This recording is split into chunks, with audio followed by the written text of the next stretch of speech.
início à sessão de encerramento. O 4º Congresso do Centro Celso Furtado, Indústria e Desenvolvimento, a nova onda da indústria 4.0 e o futuro do Brasil, com a conferência de encerramento do embaixador Celso Amorim, titulada As Mudanças da Geopolítica Mundial e as Estratégias Brasileiras. Convido para a mesa para coordenar Rosa Freire da Guiar,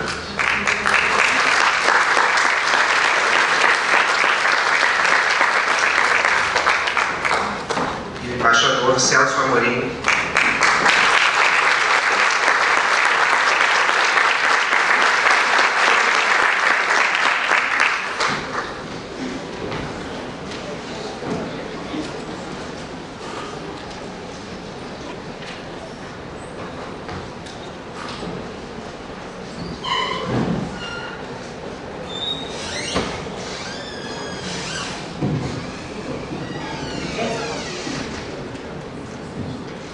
Boa tarde a todos. Vocês bravamente voltaram, estão aqui.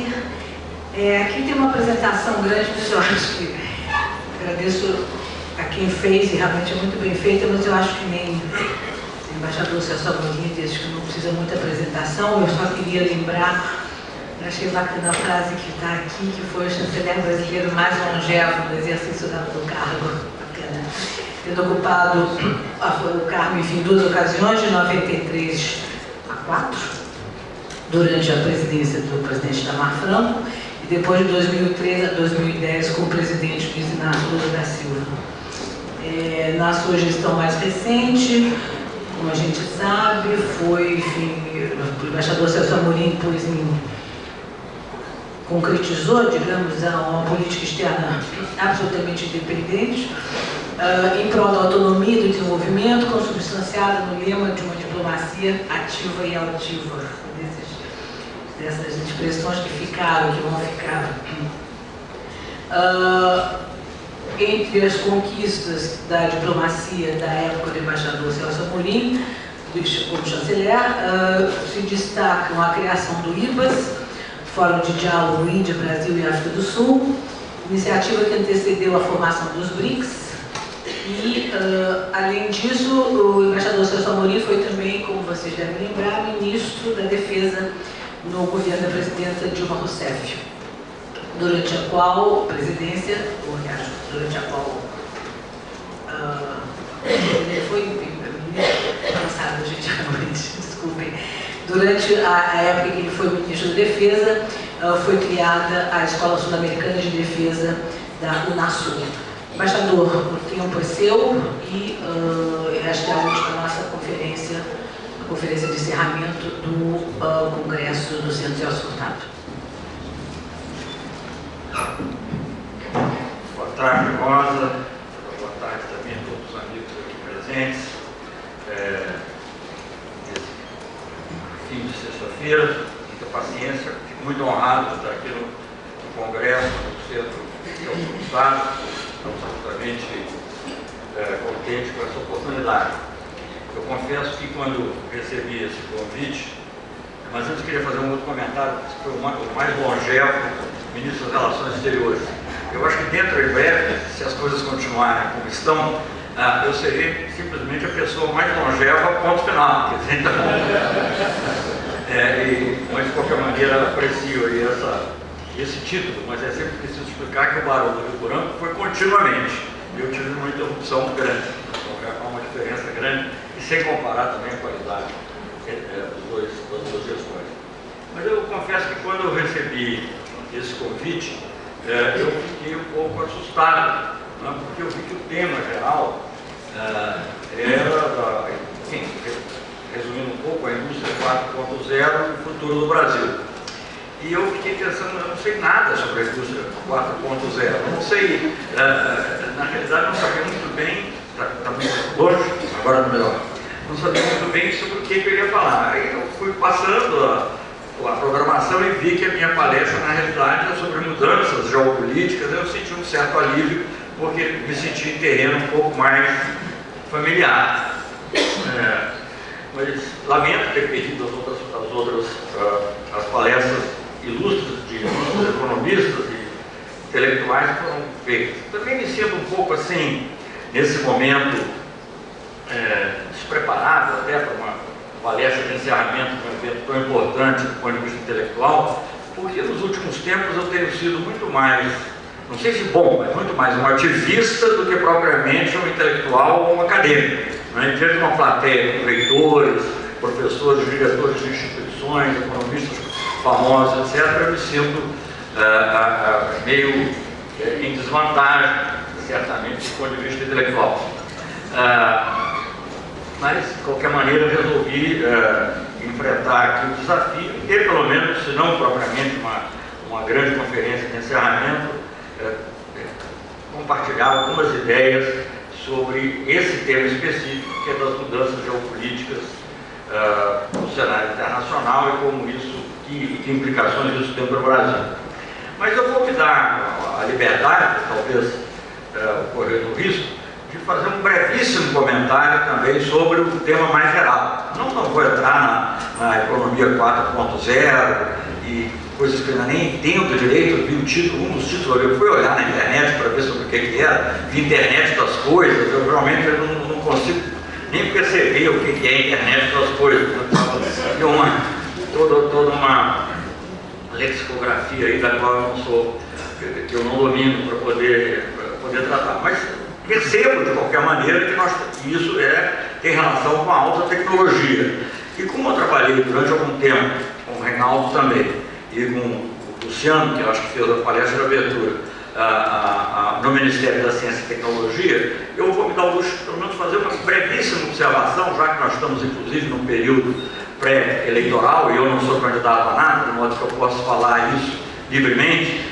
Aliás, um parente que eu tenho vontade de ficar falando com 3 ou 4 pessoas conhecidas minhas, eu falei, quase que eu, em vez de fazer uma palestra sobre esse tema, eu podia fazer uma palestra assim, meio machadiana, dizendo, por que não sou candidato? Eu não fazer essa palestra e entrar direto aqui nos nossos temas. Mas nesse período que eu trabalhei com o ministro Renato Archer e muitas outras pessoas dedicadas ao progresso social, mas também a consciência do Brasil como nação, algumas coisas me ficaram. Talvez a mais óbvia dela é que a fundamental importância do Estado no desenvolvimento da alta tecnologia. Eu sei que para vocês todos isso não é novidade, mas como há sempre essa repetição de que precisamos diminuir o Estado, precisamos cortar custos, tudo isso e aquilo outro, o que é repetido nesses debates que se seguirão, com certeza será repetido. Eu acho importante frisar isso, porque há esse mito de que, por exemplo, num país como nos Estados Unidos, a empresa privada é que faz a pesquisa. Eu não sei exatamente as cifras de hoje, mas o que eu sei é que no tempo que eu estudei isso, e mesmo depois um pouco continuei interessado, era verdade que, de fato, a empresa privada é quem fazia pesquisa, mas mais de 50% dessa pesquisa era encomenda não só do Estado, era encomenda do Pentágono, diretamente do establishment militar norte-americano. E através das universidades, através de outras entidades, a pesquisa era feita. E a outra rápida experiência também que eu tive, e que eu acho que é algo importante mencionar também nesse período em que se discutem programas de governo, eu não preciso falar da minha posição, porque todo mundo conhece, de modo que isso é dispensável, mas nesse momento que se discute programas de governo, é muito importante falar da indústria de defesa. A indústria de defesa é, indiscutivelmente, um grande motor para a pesquisa. E, com muitos motivos, entre muitos outros, porque os investimentos que você faz em defesa estão ao abrigo das normas do sistema multilateral de comércio.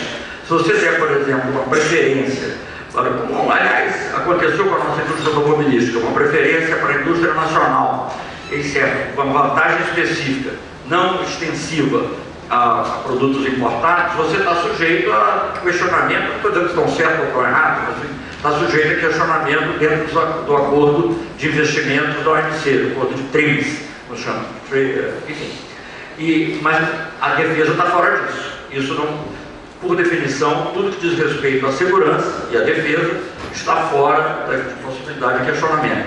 Mas não é só isso, é porque também é mais fácil explicar para a sociedade que aquele investimento está sendo feito pelo Estado. Então eu acho que isso é algo muito importante.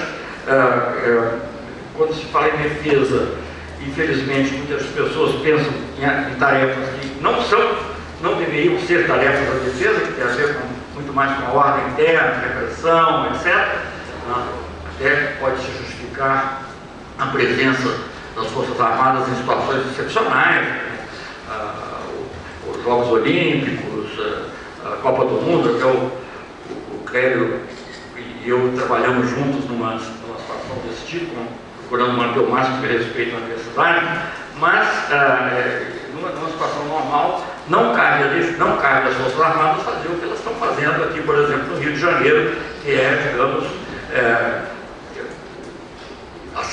tentar assegurar, ter conseguido, ou reprimir, melhor dizendo, banditismo nas periferias da cidade, banditismo e o que é suposto ser banditismo na periferia das cidades.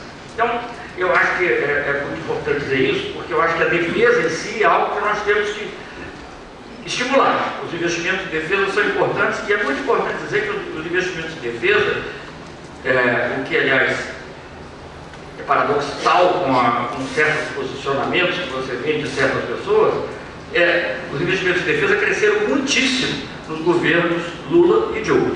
Investimentos em relação a tanto submarino nuclear, a aquisição ou transferência de tecnologia de carros, etc.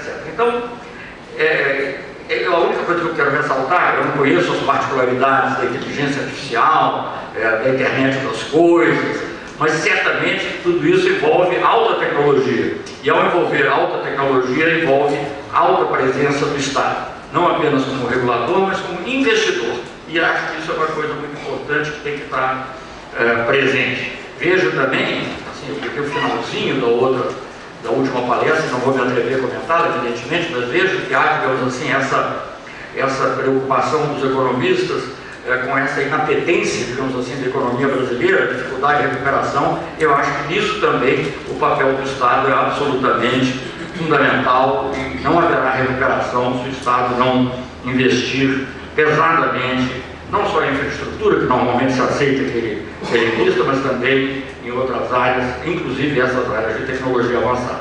Bem, feita esse breve comentário sobre o tema, eu vou tratar um pouco mais da questão específica que me foi dada, que são as mudanças geopolíticas desse início de milênio e quais as estratégias que o Brasil deve seguir em relação a elas, eu acho que é importante notar, coisa talvez mais ou menos óbvia, mas eu acho importante notar que existe hoje um redesenho muito marcado, muito significativo da distribuição do poder no mundo. A coisa mais evidente, a tendência mais evidente é a emergência da China, que surge como uma grande potência, uma superpotência, em realidade, que do ponto de vista econômico, inclusive em breve deverá ser, já é em poder de compra, mas digamos em breve será a maior potência econômica do mundo, e que também em outras áreas tem avançado. Em vários aspectos nós vamos voltar a eles de alguma maneira ou de outra, mas eu quero mencionar esse é um aspecto. O outro aspecto também desse início de milênio, contrastando com o final do milênio do século anterior, é uma volta a uma política mais assertiva, mais afirmativa por parte da Rússia. A Rússia, logo depois do fim da União Soviética, se retraiu muito, se tornou quase que um apêndice do mundo capitalista, um apêndice quase que meio trôpego, para não dizer embriagado, com uma aparência, inclusive, de certas cenas demonstradas. É dessa época, aliás, que há a mudança do G7 para o G8. Né? Na realidade, o G7, as 7 maiores economias capitalistas do mundo, 7 economias de mercado, se reuniam para, digamos assim, discutir e estabelecer políticas que depois seriam traduzidas ou em ações individuais ou em órgãos tipo Fundo Monetário, etc. Ele passou a ser G8 na parte política, não na parte econômica, mas na parte política, para, digamos assim, dar conforto à Rússia, que tinha deixado de ser a superpotência e que precisava de um certo reconhecimento. Mas é interessante, eu uma vez, num dos encontros dos BRICS, vou mencionar o BRICS mais tarde, mas um dos encontros dos BRICS, na época o presidente europeu, Medvedev, numa conversa com os presidentes, mas obviamente eu estava presente também, Medvedev, claramente, ele disse a frase, bom, eu sei muito bem que a Rússia só está no G8 porque tem arma nuclear. Ele tinha perfeita noção que a Rússia não estava naquele grupo por ser, digamos assim, é uma economia grande, mas não pelo tamanho da economia, não pela importância da economia, mas sim porque era um país com o qual era preciso lidar com certo respeito e mantê-lo associado de alguma forma ao que se chamava democracia ocidental, as economias de mercado, que seriam, digamos assim, a grande força desse período que o Francis Fukuyama caracterizou como o fim da história. Todos conhecem isso, não vou ficar repetindo, mas depois da queda do Muro de Berlim e da dissolução da União Soviética, mais ou menos coincidente com a dissolução da União Soviética, Fukuyama escreve esse famoso artigo, depois um livro chamado Fim da História, em que ele dizia que sim, como previa Hegel, a história chegou ao fim, mas não na versão marxista, que era a ditadura do proletariado, mas na versão da vitória do capitalismo, da democracia de mercado, que passaria a vigorar no mundo. E ele até acrescentou uma frase dizendo: pode ser até que num pequeno país, não me lembro se ele chegou a nomear, mas num pequeno país africano, o Togo, o Burundi, aconteça coisas, mas isso não vai afetar o rumo geral da história. Evidentemente, se você olhar essa frase à luz do mundo de hoje, você vê que ela era de uma absoluta ingenuidade. Mas era uma ingenuidade que, por muito tempo, na qual, durante muito tempo, se acreditou. E, mais ou menos coincidentemente com esse período, eu fui embaixador na ONU e era bastante nítida a supremacia dos Estados Unidos, supremacia não só militar, mas supremacia ideológica, como os países, até mesmo a China, evitava, digamos, confrontar posições americanas. Eu acho que o episódio, talvez, em que isso tenha ficado mais marcado, foi a Primeira Guerra do Golfo, que todos concordaram, aceitaram a invasão na época do Bush Senior, Bush pai. Ao longo dos anos 90, isso já vai começando a ter fissuras, mas enfim, de qualquer maneira, essa era uma característica da época. No plano político, só para talvez dar uma ideia assim, no plano político eu acho que isso se estende mais ou menos até a Segunda Guerra do Golfo. A Segunda Guerra do Golfo é um marco claro em que há uma dissociação em relação à liderança norte-americana e ela começa a sofrer uma oposição mais forte, não só de Rússia e China, mas naquele caso, pelo menos naquela época, até de países europeus como Alemanha e França e de outros países como o Brasil. Bom, enfim, então, aqui já nós temos duas características: a emergência da China, uma política mais afirmativa da Rússia, não só na parte geopolítica mais imediata, que lhe diz respeito, como é o caso da Crimeia, o conflito com a Ucrânia, etc., a disputa com a Ucrânia, mas também no Oriente Médio, onde a Rússia passa a ter um papel novamente de grande importância, sobretudo no conflito da Síria, nas relações com o Irã, etc. Ao mesmo tempo, há um certo declínio relativo da Europa. Não que ela tenha, digamos, ela sofre muitos efeitos da crise econômica também, como os Estados Unidos, como outros países, a crise financeira, mas há também um certo esgaçamento da ideia da Europa que retira força, digamos, da União Europeia para agir em bloco, como ela vinha agindo antes. Eu acho que isso é bastante nítido, evidentemente, com o Brexit, mas não só o Brexit, mas sim também em função do surgimento de movimento da direita populista em vários países europeus, em contradição com uma visão que oscilava entre, digamos assim, um centro liberal e uma social-democracia bem comportada, mas que de alguma maneira compunham uma visão de mundo e também uma capacidade de ação que hoje em dia parece menos presente. É difícil imaginar, ou, por exemplo, vamos aqui para dar um exemplo para você, bastante claro, a famosa rodada de Doha, que foi abortada, e a sua antecessora, que foi a tentativa de fazer, que se chamou a rodada do milênio, é uma ideia europeia. E ela, por causa do interesse dela em agricultura, mas ela conseguiu levar o mundo inteiro, na realidade, para lançar que não era um projeto norte-americano, não era um projeto de país em desenvolvimento, foi um projeto europeu. E não deu certo em Seattle, mas acabou dando certo.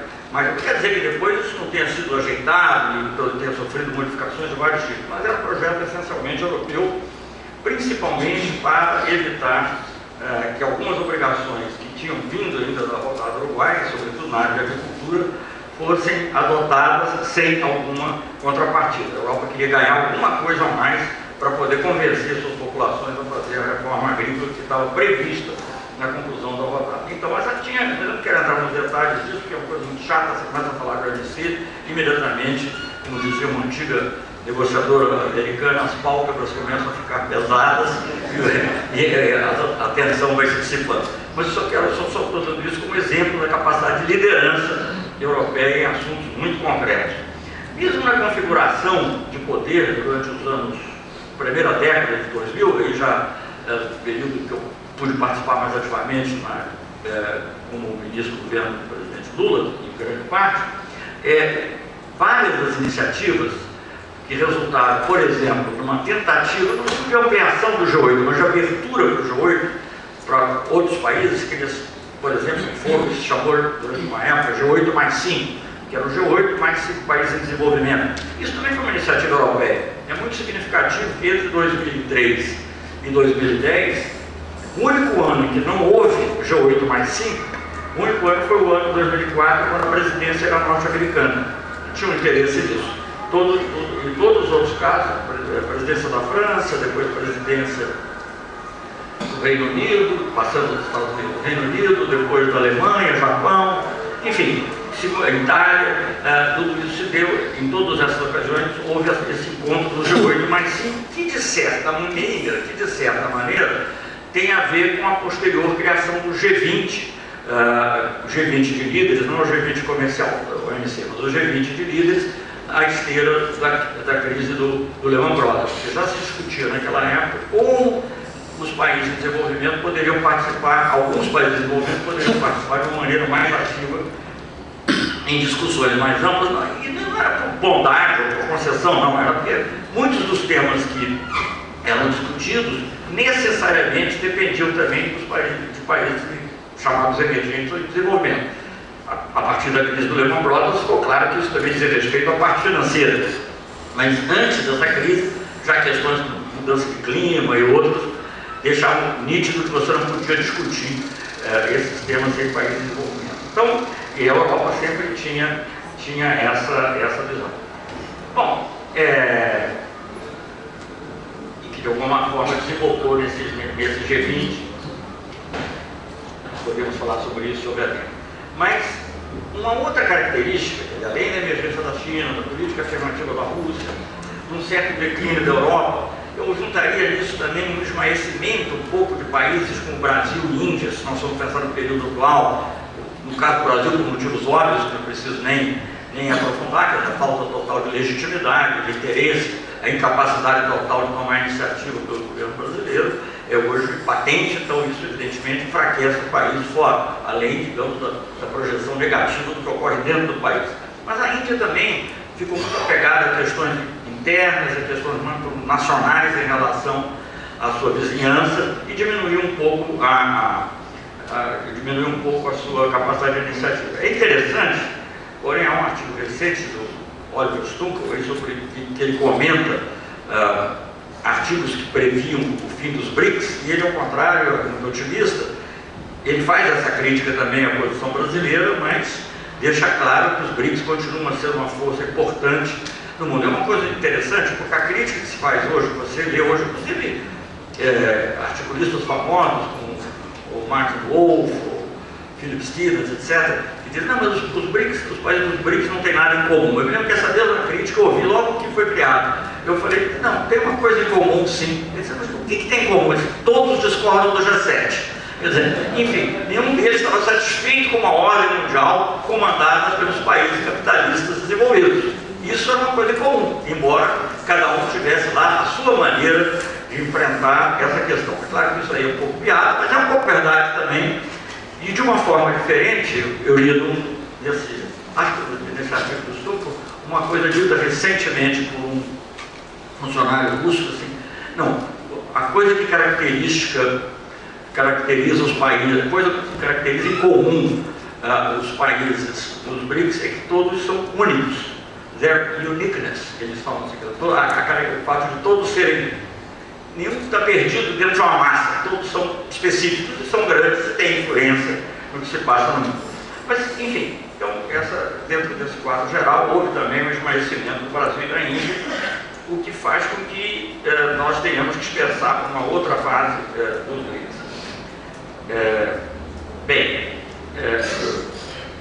Mas há um fato que é muito novo e ao qual não se dá, às vezes, atenção, ou quando se dá atenção apenas, digamos assim, numa crítica quase como se fosse, digamos, sobre o exotismo,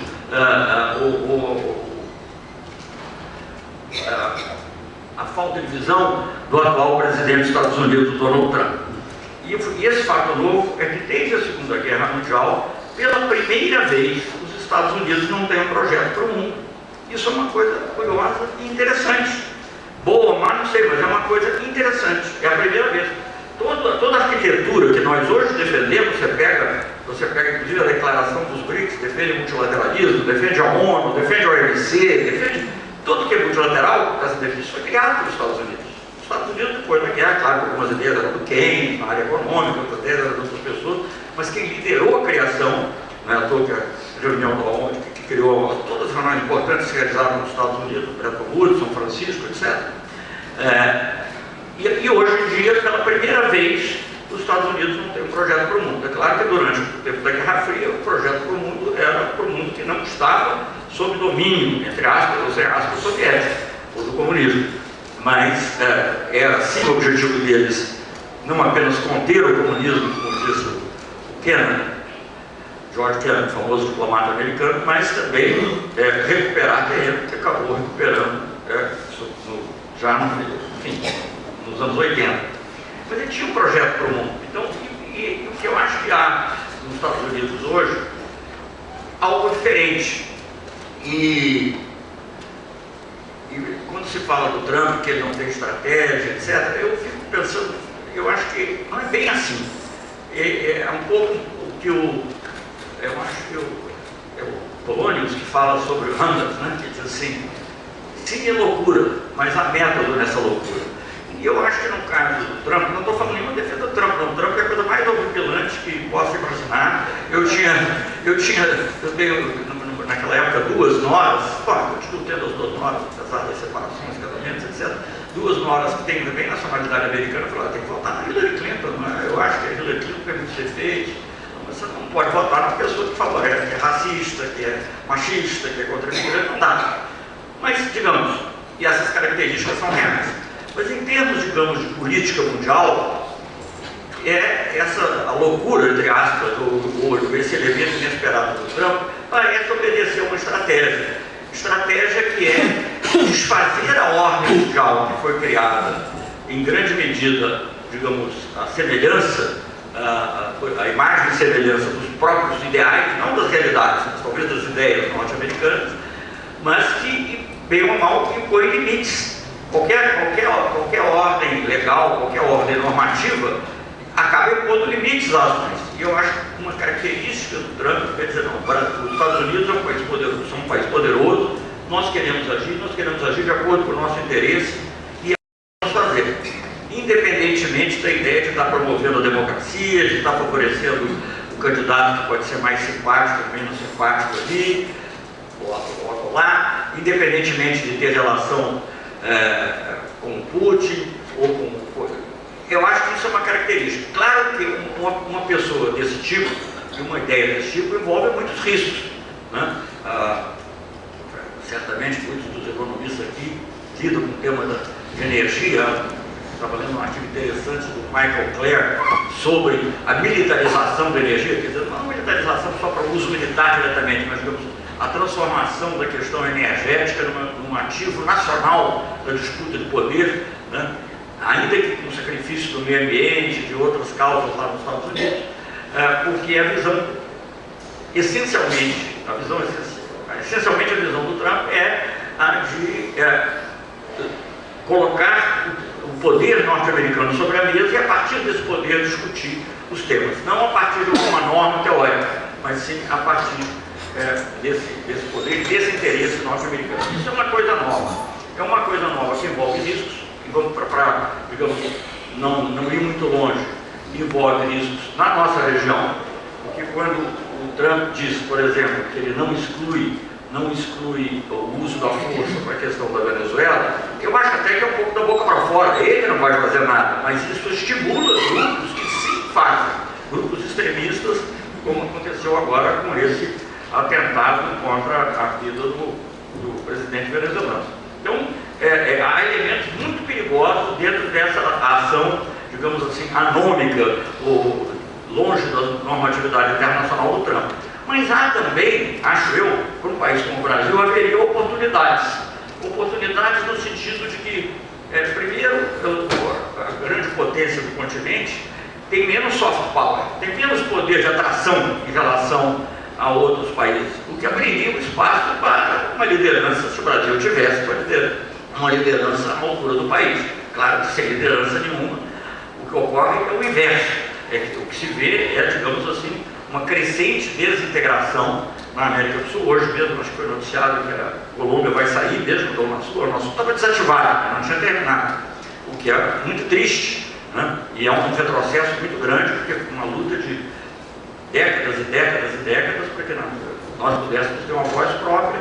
Ela se desfaz. Não é uma ideia nova, eu me lembro e não é uma ideia necessariamente da esquerda. Eu me lembro que eu era jovem, segundo secretário na missão do Brasil na OEA, e um colega meu, pessoa conhecida também, que trabalhou no governo Fernando Henrique, em outro lugar, chamava Sebastião Correio Quadros, nós discutimos a criação do que nós chamávamos na época um novo organismo latino-americano. Na realidade, já era a ideia de você poder ter uma organização que não fosse dependente dos Estados Unidos. Isso obviamente nunca prosperou na época, mas com a chamada onda rosa na América do Sul foi possível criar a Unasul e, de certa maneira, ampliar um pouco, de uma maneira menos orgânica, mas também ampliar um pouco para a América Latina e Caribe com a CELAC. Isso é uma mudança importante e, obviamente, num quadro como esse, o trumpismo é perigoso também. Porque você tem essas duas coisas, há o perigo e há também uma abertura de oportunidades pela ausência de um projeto norte-americano. Sempre houve, né? Momentos diferentes, quer dizer, se você pensar no Kennedy teve Aliança para o Progresso, anos depois, com o Bush pai lança aquela iniciativa para as Américas, que é retomada pelo Clinton, apenas mudando o nome, e no bojo disso, a tentativa de criação da ALCA, quer dizer, sempre tem um projeto aqui. Para o Trump, eu acho que a América do Sul e a América Latina volta realmente a ser o quintal. O único projeto que ele pode imaginar é que é o quintal. O quintal não se manifesta. Mas isso, por outro lado, se você vê um momento em que, digamos, o país mais afetado por essa atitude, que é o México, acaba de eleger um presidente progressista, potencialmente progressista, por tudo que disse, se tiver algo, digamos assim, parecido na América do Sul, você teria uma oportunidade importante de buscar uma integração maior, não só na América do Sul, mas na América Latina e Caribe como um todo. Mas, ao contrário, o que nós estamos vendo são esses passos para a desintegração. E a responsabilidade do Brasil nisso é muito grande, porque não é uma questão de afirmação, de achar que é melhor que ninguém, mas é evidente que pelo espaço que o Brasil ocupa, tanto do ponto de vista territorial, quanto do ponto de vista de população, quanto do ponto de vista do tamanho da economia, no Brasil é metade da América do Sul, até um pouquinho mais da metade em alguns aspectos. E digamos, abrange praticamente todas as sub-regiões da América do Sul, né? Da Amazônia até, digamos, quase tudo bem.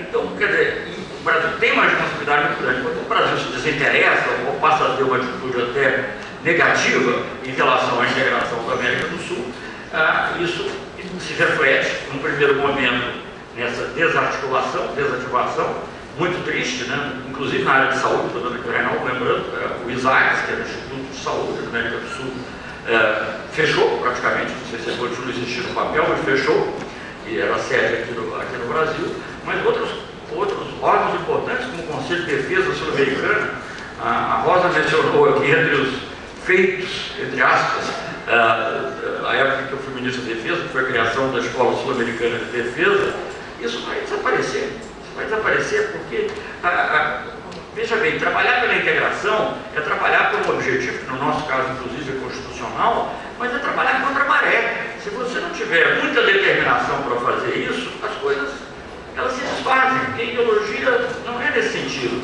A ideia das pessoas não é nesse sentido. Eu não digo só a ideia dos economistas, ou dos políticos, ou dos militares que defendam abertamente uma dependência em relação aos Estados Unidos. É uma ideia comum. Eu me lembro que no começo, logo do governo do presidente Lula, estou falando aqui meu colega Samuel Guimarães, que foi um colaborador indispensável, partícipe e autor de muitas das ideias que nós levamos adiante. No começo do governo Lula, em determinada ocasião, eu fui dar uma entrevista na Globo, né, que eu posso fazer, tinha que ser, no Jornal da Globo, e o jornalista, um jovem, ele perguntou: mas, ministro, por que o senhor dá tanta atenção à América do Sul? Eu falei: porque eu moro aqui. Se eu morasse na Europa, daria tanta atenção à Europa, eu moro aqui. Porque você vê como, digamos assim, está embutido na cabeça das pessoas essa visão de quintal. Nós somos um quintal, nós não temos personalidade própria, não existe a América do Sul, existe o quintal dos Estados Unidos. Os órgãos que foram criados ao longo do tempo, até alguns por inspiração de latino-americanos, como foi o caso do Banco Interamericano de Desenvolvimento, eles acabaram sendo, alguns outros já desde o início, feudos da política norte-americana, em grande medida, se não totalmente em grande medida, certamente no caso da OEA, e certamente em outros órgãos. Eu acho que na OPAS é um pouco menos, curiosamente, órgãos de natureza mais técnica, isso talvez não ocorra. Mas, de um modo geral, essa é a visão. Se você falar em defesa, pensar em termos de defesa sul-americana, só a expressão já é uma ousadia, já é uma rebeldia, que a defesa é a defesa histérica, será para fora, ou então repressão interna, seja aos movimentos de esquerda, seja ao narcotráfico.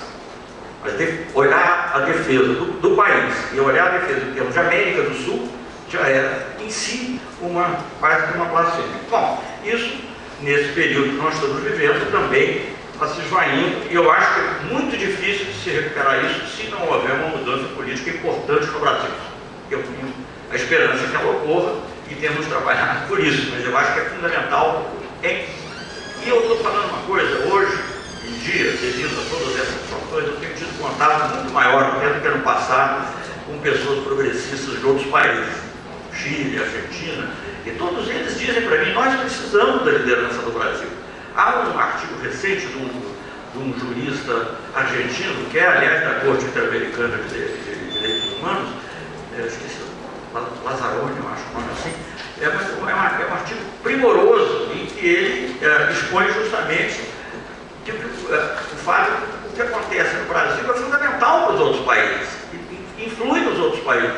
Então, quando eu estive agora, há pouco tempo na Argentina, quando eu estive há pouco tempo na Argentina, eles diziam: olha, nós estamos fazendo isso por solidariedade, naturalmente, que nós todos estimamos o presidente Lula, etc. e tal, e a presidenta Dilma, mas nós estamos fazendo isso também no nosso interesse. O presidente Lagos me ligou preocupadíssimo quando houve um pronunciamento do general Vilas Boas, nas vésperas da votação do Supremo Tribunal, porque ficou preocupado com coisas parecidas com o que ocorreu no Chile. Então, quer dizer, o Brasil tem alguém queira ou não queira, pelo tamanho, podia ser grande e estar isolado, mas não, o Brasil tem fronteira com 10 países, se comunica com todos eles, é amazônico, enfim, tem relação próxima com todos os países, é do Cone Sul, então isso faz com que a nossa influência seja muito grande, e sem essa influência não será possível. Bem, estava falando um pouco então dessas mudanças geopolíticas que ocorreram ultimamente e caminhando para um mundo, digamos assim, em que a ordem mundial é algo menos normatizado, que caminha para, digamos, um pouco cada um por si, né? E apontei um pouco os problemas e talvez as oportunidades que uma ordem mundial desse tipo pode criar. Mas, por um breve prazo, claro, se ficar no prazo longo, a consequência mais provável é de conflitos, de guerras, etc. Mas esse período que antecede, digamos, a era que se poderia chamar de era Trump, se é que nós podemos falar assim, foi um período que teve aberturas também, e no qual o Brasil atuou de maneira muito marcada, com objetivos que se complementavam. O Brasil trabalhou muito intensamente pela integração sul-americana, que está sendo desfeita agora, mas muito intensamente, não só. As pessoas às vezes acham que a Unasul é uma criação bolivariana, mas não é. Claro que o Chaves participou também, outros participaram, mas o impulso principal, aliás, o primeiro passo importante dado em relação à integração sul-americana foi um acordo de comércio entre o Mercosul e a comunidade andina, da qual a Venezuela ainda fazia parte naquela época. Então, que praticamente uniu comercialmente todos os países da América do Sul, à exceção de Guiana e Suriname, que é uma situação bem diferente por razões óbvias. Então, trabalhamos por integração sul-americana, trabalhamos mais amplamente por relações sul-sul com outros países em desenvolvimento, criamos o G20 da OMC, que se contrapôs ao esquema de poder que caracterizava as negociações comerciais no velho GATT e na Organização Mundial do Comércio, e tivemos iniciativas, a criação do Fórum IBAS, Ilha Brasil, África do Sul, a criação de fóruns de discussão, de cúpulas, organização de cúpulas para discussão entre a América do Sul e países árabes, América do Sul e África, né, a própria relação do Brasil com a África, que se expandiu enormemente, e resultado dessas iniciativas é que surgiram os BRICS. Uma vez encontrei um economista, perdoe que eu vou dizer, pode soar um pouquinho cabotino, na realidade eu tenho que depois qualificar, mas só para a frase que é feita. Uma vez encontrei com o economista Jim O'Neill, que é o economista, encontrei ele mais uma vez, a primeira vez que eu encontrei, estava justamente numa atividade ligada à saúde, unitária, que é uma pequena organização internacional para acesso a medicamentos, e o Jim O'Neill era na época uma espécie de vice-ministro do Tesouro britânico, e ele tinha sido encarregado de fazer um estudo importante sobre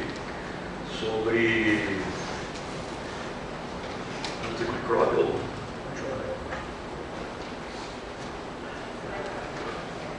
uma preocupação com os antibióticos, tem um nome. Não. Bom, era uma coisa antimicrobiana, que depois até virou uma resolução das Nações Unidas, eu esqueci agora da palavra que usou, enfim, foi em função desse relatório, resistance, antimicrobial resistance, resistência antimicrobiana. Em função disso nós nos encontramos, eu até havia do lado dele, aí eu fiz uma brincadeira com ele para provocar, porque ele tinha, de fato, em ano 2000, se não me engano, 2001, criado um acrônimo, BRIC, sem o S, né? Quando ele era economista do Goldman Sachs. E esse encontro já se deu em 2015, sabe? Eu falei, você que inventou os BRICS, né? Você que ficou muito contente, disse, sim, fui eu que inventei. Eu falei, não, mas fui eu que criei. Porque na realidade os BRICS não eram mais do que um acrônimo. Foi essa política externa levada adiante pelo presidente Lula, de contatos amplos, diversificados, universalistas, que não fica pagando vassalagem à maior potência do hemisfério, que possibilitou a criação dos BRICS. Eu estou falando de uma coisa muito concreta, porque antes dos BRICS nós criamos o IBAS, Ilha Brasil África do Sul, e nós éramos quase que assediados por China e por Rússia para entrarem no IBAS. E a gente dizia, não, deixa aqui, a gente faz uma coisa, G3+1, G3+2, sei lá o quê. Até que um dia me propõe a criação, quem propôs a mim, numa reunião, foi o atual, já longevo, mais longevo que o chanceler russo, Sergei Lavrov, perguntou, Celso, por que a gente não faz no Foro dos BRICS? Nós começamos o Foro dos BRICS na ONU, como uma coisa marginal ali nas reuniões da ONU, isso foi em 2006, acho que a primeira reunião dos ministros das Relações Exteriores, mas durante a Assembleia Geral da ONU. Aí tivemos uma segunda reunião em 2007, e aí já mais, digamos assim, por impulso do Brasil, nós sugerimos, não, mas acho que se isso é uma coisa para valer, a gente tem que fazer uma reunião nos países, fora da ONU, porque na ONU ninguém está prestando atenção, está todo mundo prestando atenção em outras coisas, etc. E aí então houve a primeira reunião ministerial em Ekaterimburgo em 2008, e depois a primeira cúpula em 2009 em Ekaterimburgo, no Brasil, etc, etc. E foi assim que foi criado. De 2010 para 2011 que é a entrada da África do Sul. E aí praticamente o Gus perdeu um pouco da importância, e os BRICS, apesar de dizerem que tem pouca coisa em comum, esse estudo mesmo do Oliver Stone, que eu mencionei, menciona mais de 70 grupos, em áreas mais variadas, saúde, ciência e tecnologia, meteorologia, enfim. É algo importante, e de países que não querem estar submetidos a nenhuma outra hegemonia. É claro que se você for pensar a médio prazo, o crescimento da China, né, crescimento não só em termos brutos, mas também crescimento em termos de projeção internacional, crescimento em termos de poder brando, etc., eu acho que hoje em dia a gente tem que lidar, pensando, já que o tema inclui estratégias do Brasil, eu acho que a gente tem que pensar num duplo equilíbrio. Os BRICS servindo para o equilíbrio global, para se contrapor ao poder hegemônico dos Estados Unidos, principalmente. Mas tem que buscar um equilíbrio também dentro dos BRICS, porque senão não haverá um domínio quase inexorável da China pelo peso da economia chinesa, a força da China. Então você tem esse desafio. Essa segunda parte não está ocorrendo, porque quem pode fazer isso é o Brasil, Índia, né? A situação da Rússia é um pouco diferente, mas enfim. Então eu acho que é necessário esse duplo equilíbrio. Se nós pensarmos no futuro, pensarmos num governo progressista que venha a assumir em algum momento, que esperamos que breve, do poder do Brasil, a gente vai ter que pensar no equilíbrio mundial, utilizando os BRICS como uma forma de deter, ou pelo menos ser contrapeso a um poder hegemônico daquela que sempre foi a principal potência, que é os Estados Unidos, né? Também visto que a Europa e tudo, mas digamos assim, a força que se contrapõe é a dos BRICS. Mas ao mesmo tempo você tem que pensar num equilíbrio dentro dos BRICS. Eu acho que isso é algo necessário para mim. Não tenho nenhuma obsessão com o perigo amarelo, o domínio da China, não é isso. Mas eu acho que é natural, pela lógica de como se distribui o poder, de como são as relações entre os Estados, que isso também seja buscado. E para isso é preciso que países como o Brasil, como a Índia, os demais também, esses dois são grandes, são gigantes, são países em desenvolvimento, e são países, não, no caso do Brasil, não nuclear, inclusive, que possam ter iniciativas importantes. Agora, tudo isso se fazia, tudo isso que ocorreu junto com, digamos, como eu disse aqui, com a integração sul-americana, com a nossa política para a África, e tudo isso nos deu essa possibilidade de atuar no mundo. Então, eu diria, já caminhando aqui para o final da minha exposição, que várias ações que o Brasil tomou só foram possíveis porque nós tínhamos uma América do Sul bem integrada. Porque ninguém pode, digamos, se expor numa política do Oriente Médio, nos lugares que você tem que ficar olhando aqui atrás do problema com o Paraguai, do problema com a Bolívia, etc. Então, isso nos levou a ter também uma atitude que eu chamava, talvez assim, meio ingenuamente, de generosa, mas a generosidade da política externa não é ser bonzinho, é você olhar o seu interesse no longo prazo. E o seu interesse no longo prazo deve ser verdade até para as relações entre as pessoas. O bem-estar meu depende do bem-estar do meu vizinho. Né? Se o meu vizinho tem um ressentimento permanente contra mim, isso não é uma coisa legal. Né? Sobretudo sendo um gigante como é o Brasil, junto de outros países de porte variável. Então isso que nós tentamos fazer, isso deu ao Brasil uma projeção infelizmente se perdeu, que poderá ser recuperada, mas dá muito trabalho, e nos permitiu, por exemplo, eu lembro, estou precisando pensar só nas coisas imediatas, no próprio PT. Vamos lembrar de Santiago Dantas, que em discurso no Congresso, em 62, ele falando da política externa independente, naquele curto prelúdio que foi possível ter uma política externa independente, ele disse não, que o Brasil é um país que está destinado não apenas a defender o seu interesse, para defender o seu interesse também, mas está destinado a participar da solução dos grandes problemas mundiais. Não, porque a paz para nós interessa, a paz é do nosso interesse. Não? Eu costumava dizer que paz é como liberdade, é com arma. Você só sente falta quando você só percebe que ela é importante quando falta. Não? Mas o Brasil tem um interesse na paz, mas para isso você tem que contribuir para a paz mundial. Então você tem ações como o Brasil teve. A mais evidente delas foi na Declaração de Teherã, em que junto com a Turquia nós conseguimos um acordo, teria antecipado em 5 anos, que foi o acordo feito pelo Obama e que agora está sendo renegado pelo Trump.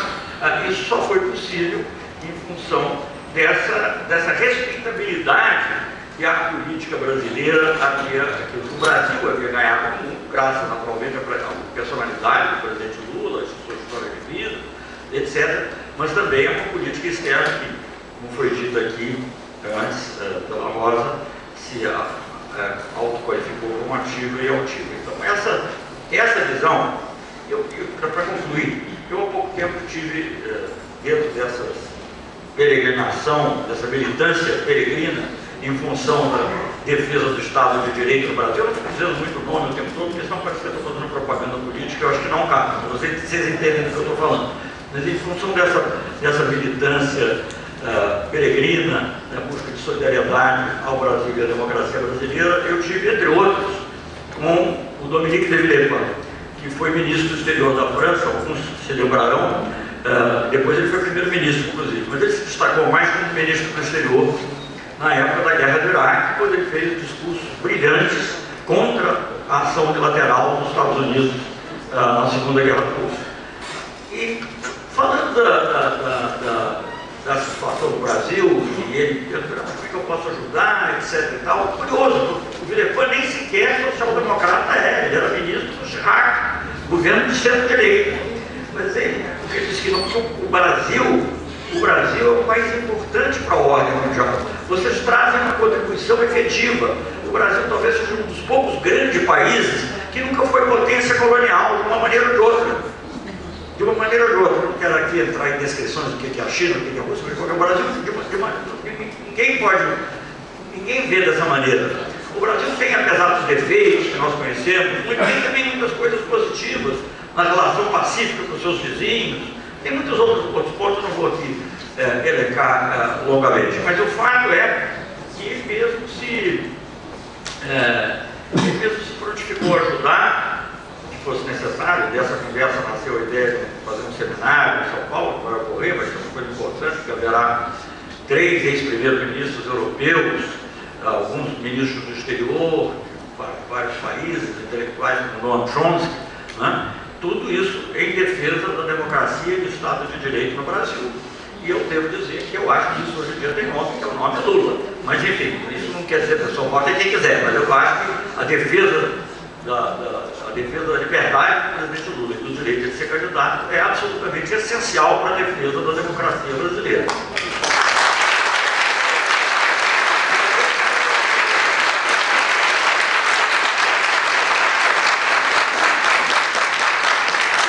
O Dominique de Villepin, talvez tenha me ouvido aqui ficasse preocupado, mas enfim, o Dominique de Villepin, que não é um homem de esquerda, que não está ligado nem sequer à Internacional Socialista, se prontificou a participar desse evento. Eu disse a ele como seria, quem organizaria, a Federação Perseu Abramo, que é uma coisa ligada ao PT, etc. Não tem problema com ele. Então, o que eu quero dizer é o seguinte: por quê? Porque a percepção dele é que o Brasil, desculpem aqui, ativo e altivo na política internacional é bom para a ordem internacional. Ajuda a ter uma ordem internacional mais voltada para a paz, mais equilibrada e mais justa. Então, eu acho que a gente tem que ver a geopolítica dentro desse ano. A defesa do nosso interesse e a busca de uma ordem internacional que seja também mais justa e equilibrada. Obrigado.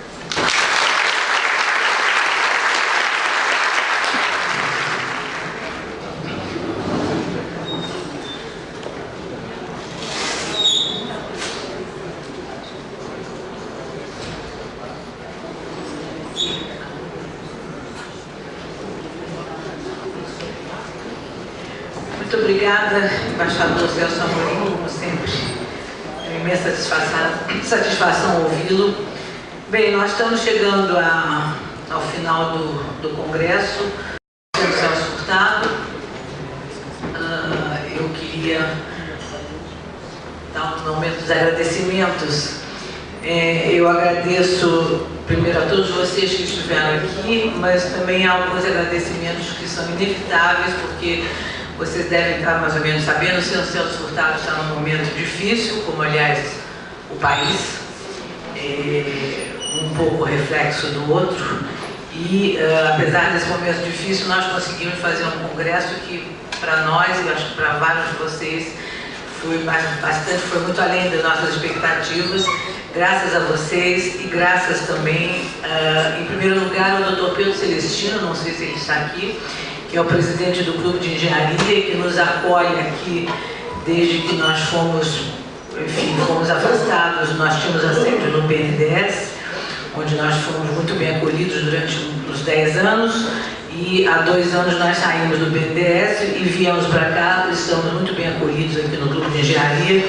Então, nossos agradecimentos ao Dr. Pedro Celestino, ao Corecon do Rio de Janeiro, que também foi um grande parceiro nosso neste seminário, a todos os palestrantes que vieram de algumas cidades brasileiras. Infelizmente, nós tivemos que fazer uma certa contenção de despesas.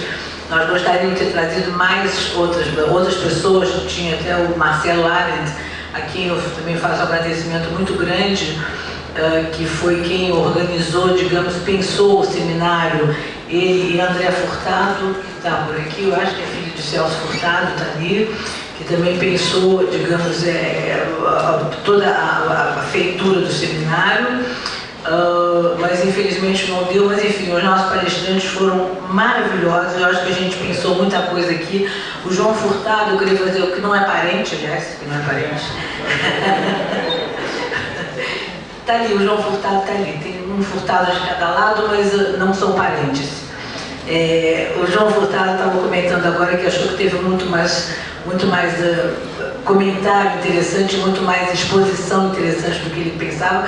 Nós também, João, para a gente foi uma surpresa muito agradável o seminário.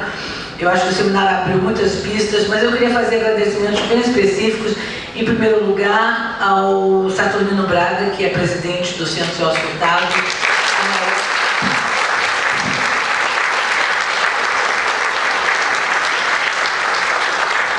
Uma pessoa absolutamente notável, esteve aqui hoje de manhã, esteve ontem de manhã, e por um problema de saúde que já está praticamente curado, enfim, uma gripe muito forte que ele teve, mas não pôde estar agora à tarde.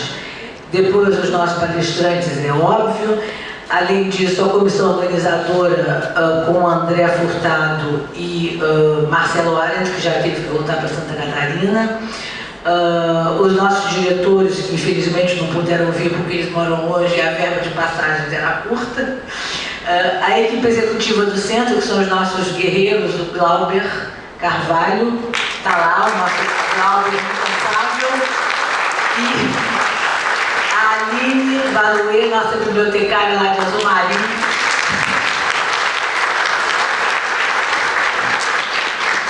Não é só, tem mais.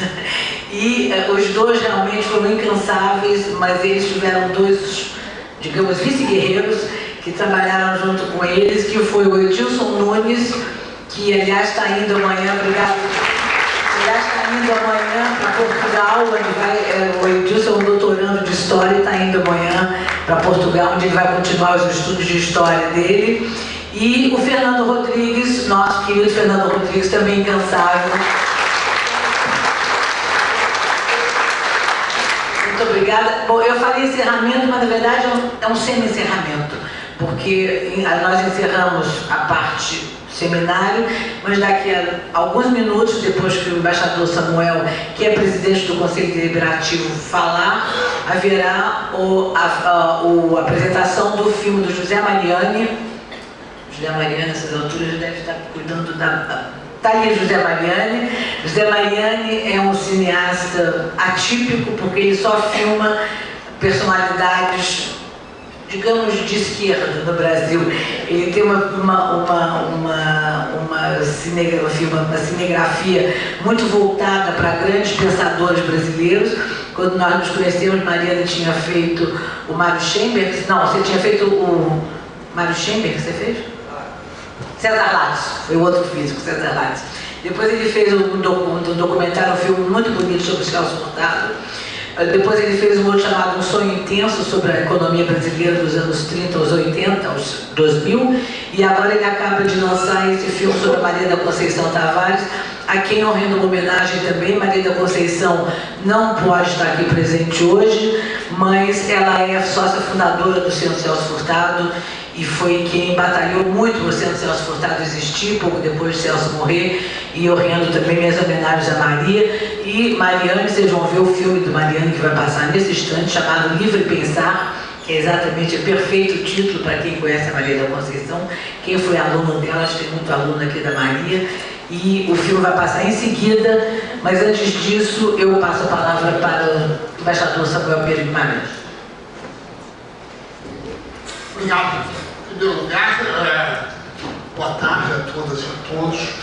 Queria primeiro reiterar todos os cumprimentos da Rosa e dizer que também cumprimento a todos que ela já cumprimentou. Dizer que esse seminário é extremamente importante. Por uma palavra resumida, não há desenvolvimento brasileiro sem indústria. Qualquer noção de que possa haver desenvolvimento sem indústria é equivocada, né? Tendo em vista, inclusive, que o Brasil hoje em dia é um país urbano em cerca de 85% da sua população. Então essa é uma questão crucial. Então examinar a questão da indústria brasileira no momento que ela passa por tantas dificuldades, né? Em que todos os dias há notícias sobre queda de produção e assim por diante, queda de participação do PIB, tudo isso é meio relativo. É óbvio, se aumenta a participação de um item qualquer, que os outros itens caem. Isso aí é um total de 100, né? Se aumenta a participação percentual de das commodities, os outros caem. Mas isso não é aparentemente conhecido da grande imprensa, né? Que faz uma campanha permanente contra a indústria. Campanha sutil, mas por uma razão que em país periférico não pode haver indústria, como não pode haver defesa, como disse o ministro Celso, né? É algo meio raro, né? País subdesenvolvido é primário exportador. Não pode ficar se metendo, e muito menos a se meter no Irã ou em qualquer lugar que não seja a própria casa. E olha lá, que na própria casa eles vêm e se metem, né? De modo que é delicado, né? Então é um seminário de grande importância, organizado pelo Centro Celso Furtado, pela sua comissão organizadora do seminário, pelo estímulo permanente de Rosa Freire de Aguiar, né, Furtado, né, que estimula permanentemente e que mantém, na realidade, o centro vivo, né? Essa que é a grande realidade, né? Com toda sua dedicação permanente, seu trabalho incessante de, digamos, fazer com que a memória de Celso Furtado, o maior economista brasileiro de todos os tempos, as pessoas acham que temos outros aí, né? Os sobrenomes estrangeiros. Gostaram? Sobrenome estrangeiro, eu vou dizer quem é, Mário Sims. Pronto, fica claro, né? Eu pedi que vocês fiquem aí quebrando a cabeça para saber a quem que eu estou me referindo, né? Eu, naturalmente, ouço com sobrenomes estrangeiros, começando com G, né? Esses vocês estão esquecidos, os mais jovens, né? Eugênio Budan, né? Também sobrenome estrangeiro. Mas, enfim, Celso Furtado tem o pensamento mais original. E ontem ouvimos, creio que na fala de Cassiolato, uma menção a um professor inglês, né, que considerava que o texto do Celso Furtado sobre a Revolução Industrial inglesa era o texto que ele, inglês, economista inglês, famoso lá, daquelas universidades que você frequentou, Oxford, Cambridge, sei lá, Oxford, Cambridge? Não. Coisa de subversivo.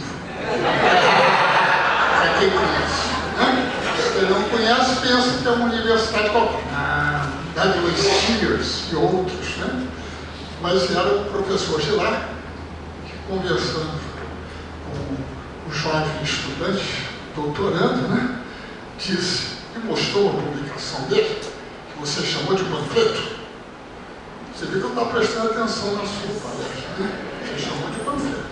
Tinha lá um texto do Celso Furtado que ele considerava o melhor texto sobre a Revolução Industrial inglesa. Era de um brasileiro, o Celso Furtado, não era um sujeito lá da Paraíba e tal.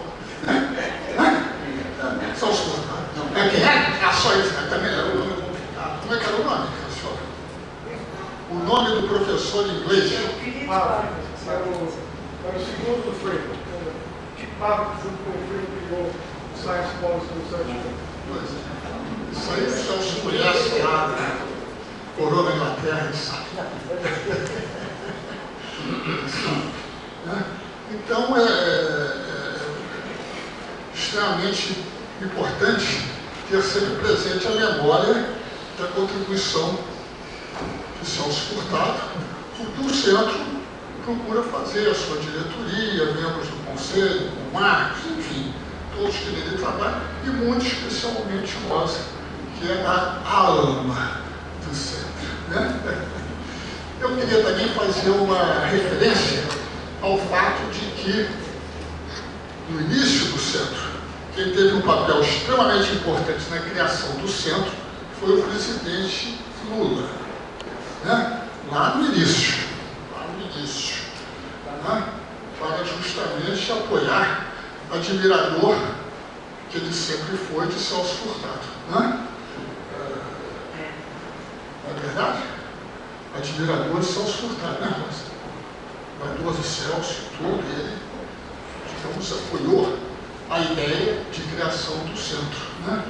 Isso é importante a gente também mencionar, né? Principalmente no momento em que ele se encontra prisioneiro político. É mal assim, não dos industrialistas falar de política, e muito menos de prisioneiro político. Mas essa é a realidade do Brasil. Né? Eu queria dizer que é extremamente importante essa iniciativa do seminário sobre as dificuldades da industrialização nesse momento, inclusive da quarta chamada nova revolução tecnológica, né? Na verdade. E é muito importante essa discussão no Brasil, que deve estar lá pela segunda revolução, se tanto, em vésperas de passar para a primeira, né? Um caminho acelerado por políticas deliberadas do governo. Deliberadas, não é uma coisa, não pense que é uma coisa assim que está acontecendo. É uma política deliberada de governo. Né? De redução do Estado, de privilégio ao modelo primário exportador. Eles dão uma colher de chá para mineração, né? Mas não é bem mineração que eles gostam. Eles gostam do agro. Agro. Das grandes plantações de café, com aquelas pessoas negras trabalhando no passado, né? Que tristeza o fim da escravidão, né? Olha como eles ficam tristes lá quando se reúnem, né? É uma coisa incrível, né? Eles estão tristes. Muito bem. Rosa, quer contar?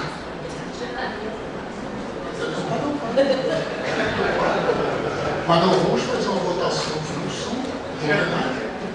Vou continuar. Então eu vou obedecer. que é a coisa mais prudente e correta que eu posso fazer.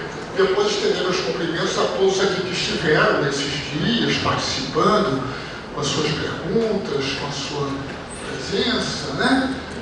Agradecer a todos, porque naturalmente um congresso como esse se faz não só com os palestrantes, com a palestra brilhante, palestra de encerramento do ministro, embaixador, etc., né? O ministro, muitos anos, né? Talvez o mais longo ministro da história do Brasil. Queria alertar vocês para isso. Não é? É verdade? E um congresso sem participantes não é um congresso. Pode ser, no máximo, um pequeno seminário. Né? De modo que é importante agradecer a todos pela presença, pela atenção e, como Rosa já mencionou, depois teremos o filme do Mariane, né? Sobre Maria da Conceição de Tavares. Né?